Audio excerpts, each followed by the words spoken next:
tuloy lang ding emergency artist din COVID. Thank you. Thank you so much.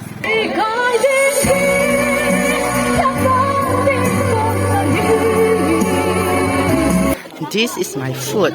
Sao tang thum to at pi impitaw ba. Wrong house.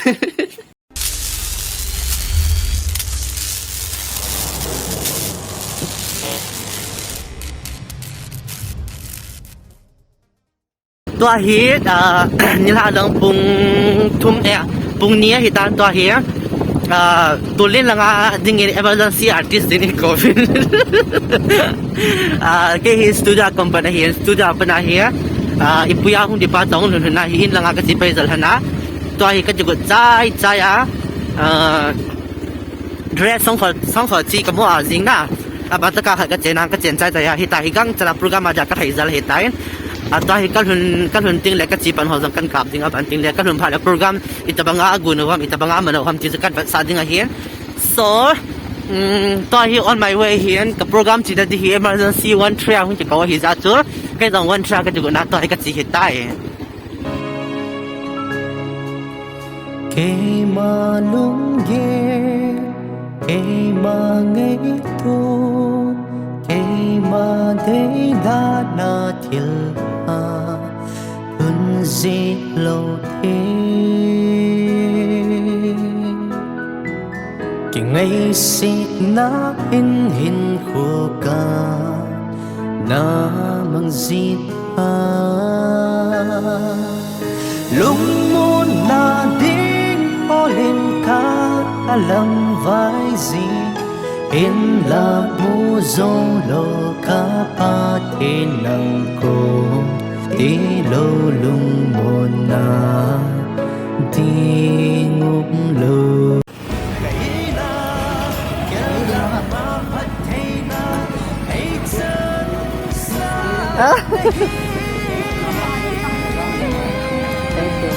Thank you so much. Yeah.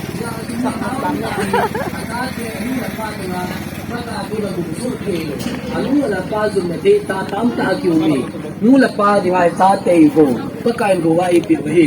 ya sa anu apa te pa sa te ki chu sa te chu Lại dân sau. e ho hi mi mo le mi the le jing la mo le i pa ki ho kang te pun a ki kan ha te pun to le inu ya ki ko a ki kan ha te pun im ta yo long le apu hi mi la mu ti mo tiang le hi tin sunga hi pakai phai khatel apung bui chang ko su to ulana wa da hom tho umta in sunga da hom tho umta pungla changa da hom tho umta nam pi sa hom tho umta in su te tari ne kaung ta le du to ma sa penin ko el chalanga hen hong do la chang ki pa men te dun gun lal pa langa hong o khat de happy birthday to you happy birthday to you happy birthday to you Gula happy birthday to you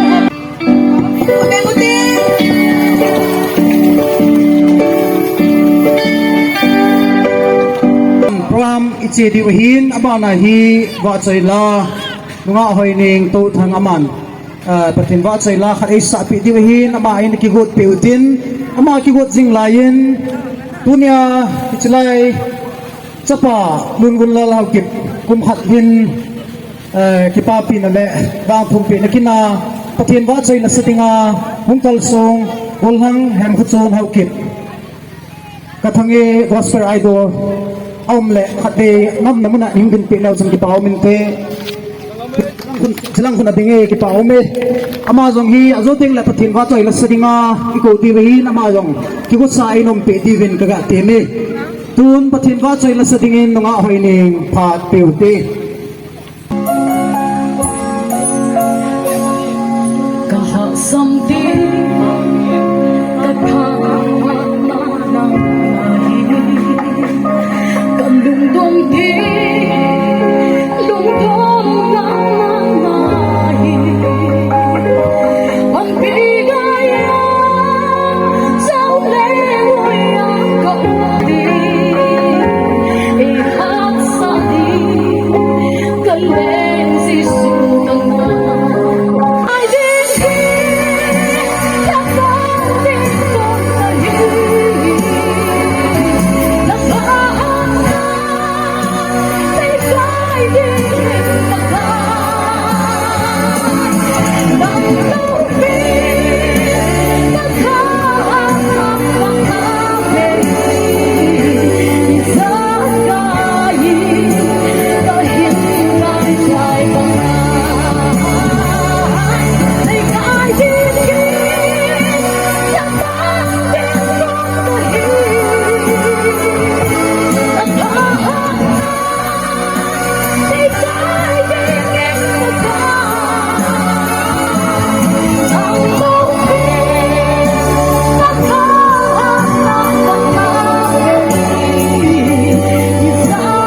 ทุจงไม่แต่หันนั่นแหละ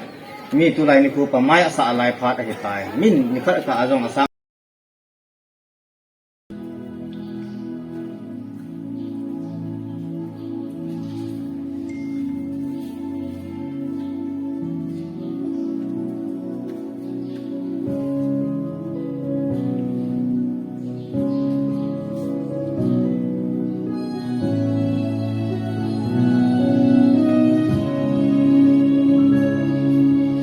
cây mà đúng đĩa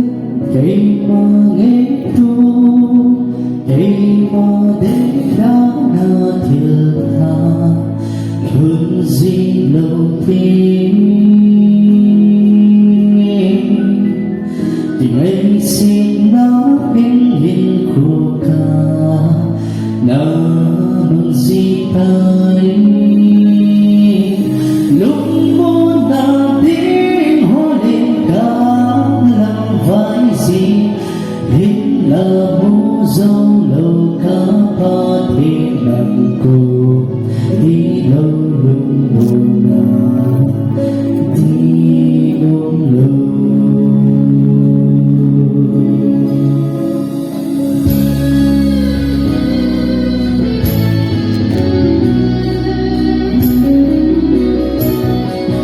thiên quân đã bỏ cái na hết thiên gì bồi cái hi nam ta lớn lo đầu đây luôn na đây chân hi cả hát sân na về đâu cái hi là khen lắm và buồn ta đi xe đây chân hi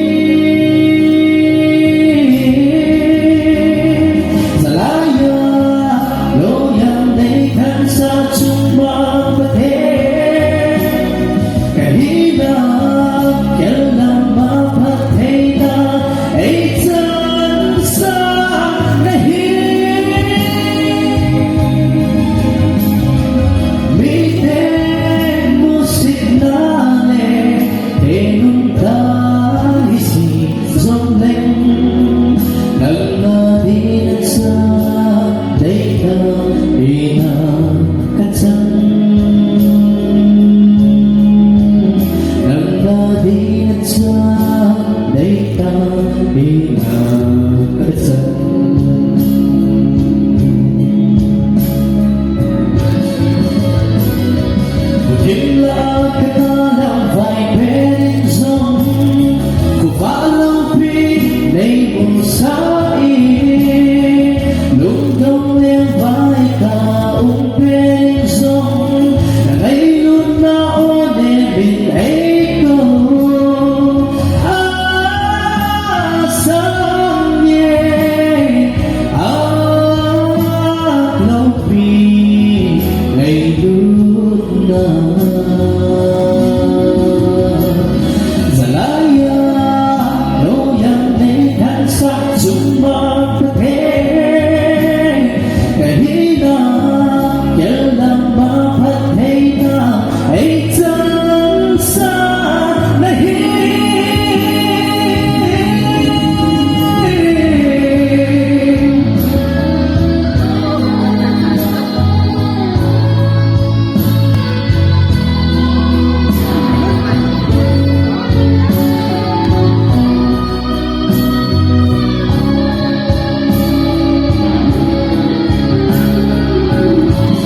ta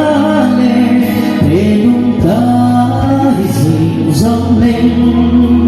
nâng la đi xa lấy ta đi ta cắt chân nâng la đi xa lấy ta đi ta cắt chân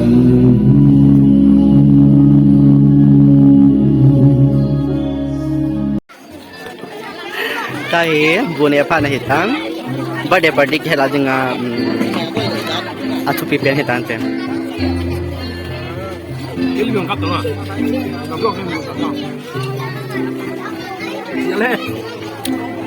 pina tim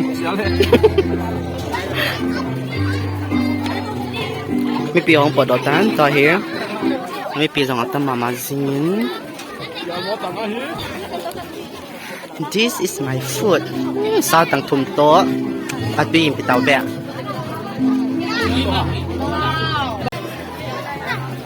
This is my food.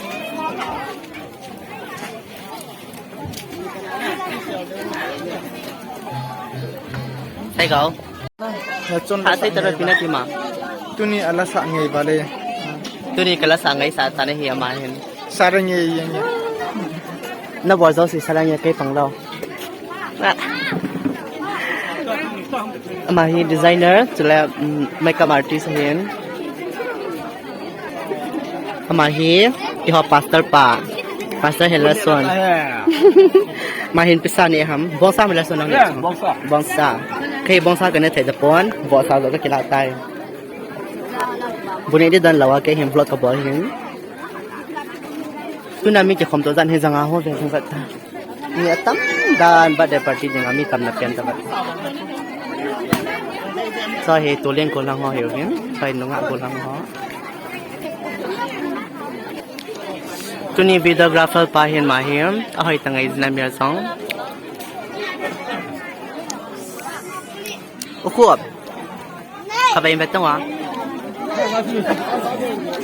ma hi hoi pa ban email hoi ta ko lang fel ta chat tahi program ki chaya pune chai chaya to he pastor pate luxury life kai ka pa dei tai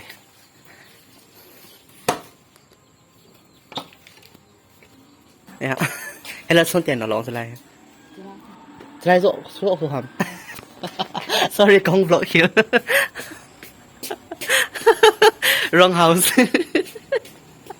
vlog wala kasi like vlog tani here tahi kay hiyan gari sidya agwa kasi hitan tahi tuy bung lang zona tuli na pasaw ta kong saw hitan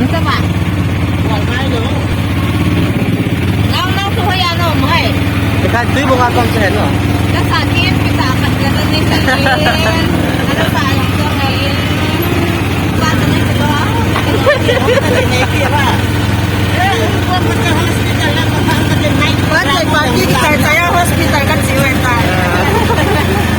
Naik ke program kita hospital lang ay pwede ulang tayo.